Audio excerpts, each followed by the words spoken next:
Was there something about Noah or the premise of this funny yet action-packed movie that made you want to be a part of it?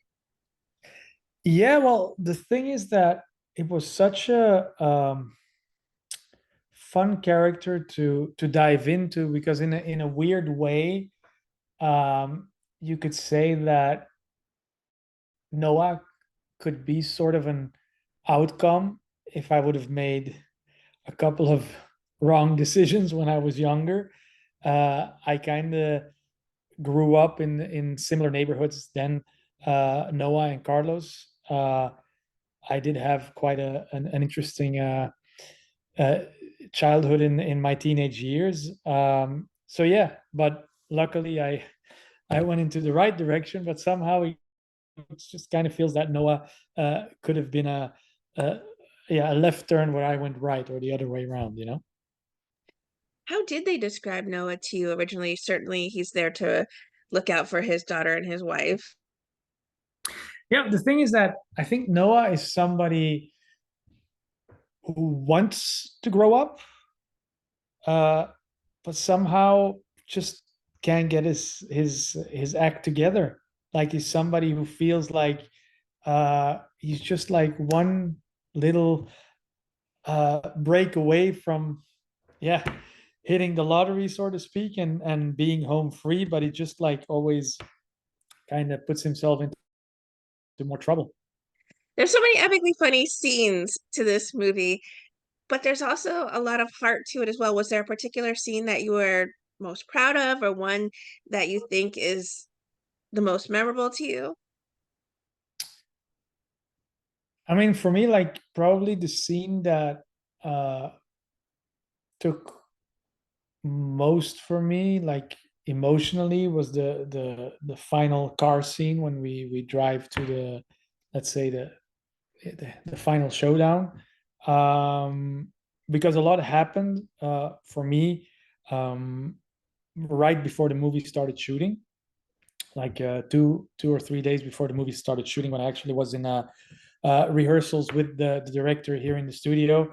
I got a call from my mom on her birthday, from my grandparents actually, that yeah, my mom found my dad in bed, not breathing.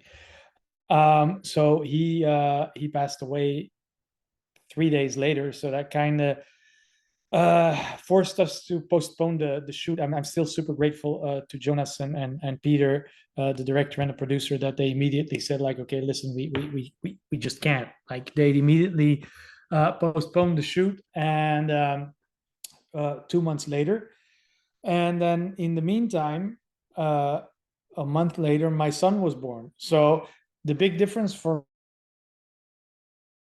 me, I still think up until today that it would have been a very different Noah, maybe, if we would have just shot the movie the moment we were supposed to.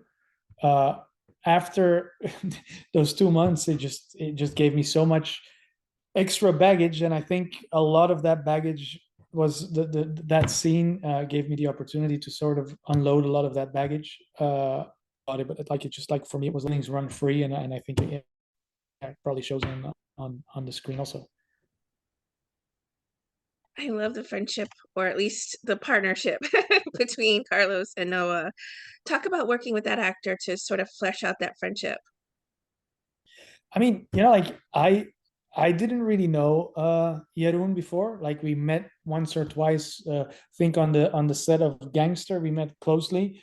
I've always known his work, but I didn't know him personally, and for some reason, we really connected from the very first day. Like, and he's also a super talented, controlled actor. He's also a director, uh, and like you'll see him on screen and he's like all over the place, but him himself is a very chill dude. So, and in the beginning, I kind of, because like this was my first lead role, so it was a pretty big thing for me, and I kind of told him like, listen, whatever feedback you have, whatever you think I should do different, just tell me, be straight up with me. And yes, somehow we had like this honest relationship, and it just like feels like the friendship uh isn't even acted like it. Just like it just felt like yeah. I Natural, still know like the first week after the movie, I was like, shit, I miss Carlos. It's right? yeah. So yeah, no, it was a really fun time. Well, you're clearly an exceptional driver. What kind of work went into the stunts for this movie? Well, there were quite some, uh, especially the underwater stuff was pretty intense.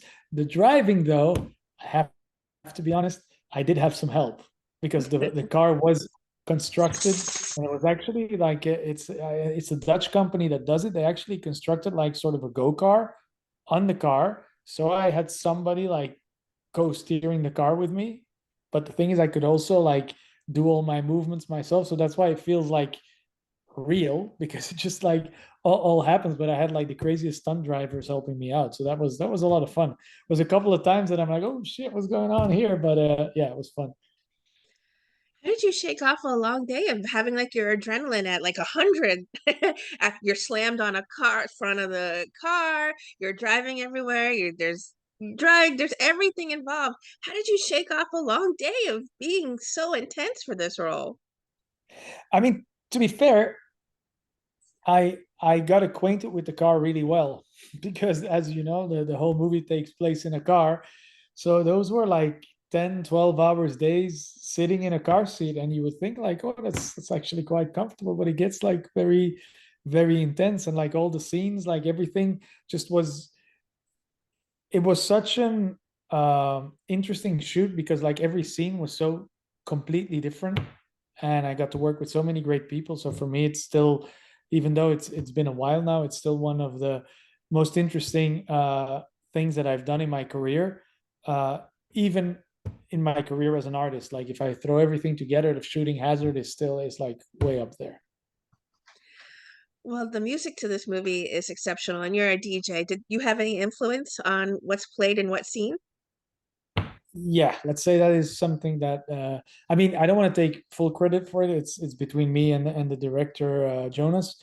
But from the beginning, I suggested to kind of make the movie an homage to the 90s rave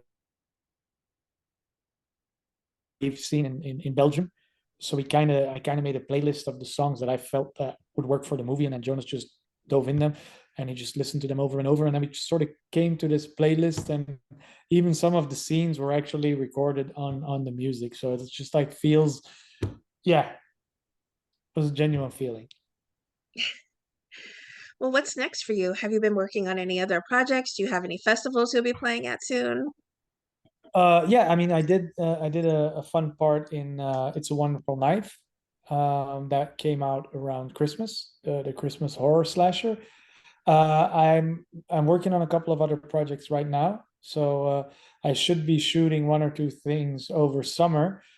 Unfortunately, some of the projects that I wanted to do, due to the strikes and everything, they got moved back, and a lot of Mhm. stuff is happening through summer. But I'm opening my residency in Ushuaia, Ibiza next Wow. Wednesday, and I've got like 3 to 5, sometimes 6 shows per week. I got Tomorrowland coming, so I gotta, for me, June, July, August, September is crazy busy. So now somehow I need to figure out some movie shooting days, but I love doing it. So I hope I get to do a lot more. What would you like to say to everyone who are fans and supporters of the work you do on our screens or behind the DJ booth? I'd say thank you so much for checking out the movie. Thank you so much for coming to my shows and listening to my music. And I hope to surprise you guys very soon with a brand new movie.